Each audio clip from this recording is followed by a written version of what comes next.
Hello guys, आप लोग देख रहे हैं हम लोग इलेक्ट्रिक चूल्हा और लाइट वाला है। इसमें हम लोग रोटी बनाते हैं। इधर हमारे पास है सजान और टमाटर, प्याज, आलू काट कर रखें। इसको क्लीन करेंगे। क्लीन करने के बाद इसको अच्छे से पकाएंगे और खाएंगे।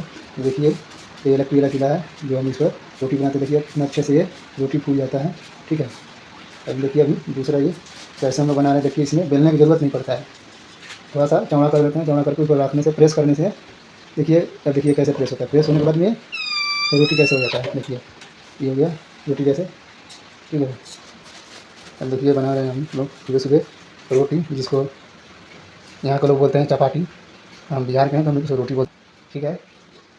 आज आज बहुत दिन से हम लोग बनाए थे इनको रोटी बनाने के लिए। आज 3 साल से कहते कहते आज इनको मुंड आया। तो आज बना रहे हैं, अच्छे से बना रहे हैं। ये भी खाना अच्छे से बनाते हैं। एक भाई हमारे गए उधर को सामान लाने के लिए। ठीक है। हम लोग 3 आदमी रहते हैं, इकट्ठे रहते हैं। एक ही गाँव का, एक ही परिवार जैसे रहते हैं हम लोग। देखिए, अभी बना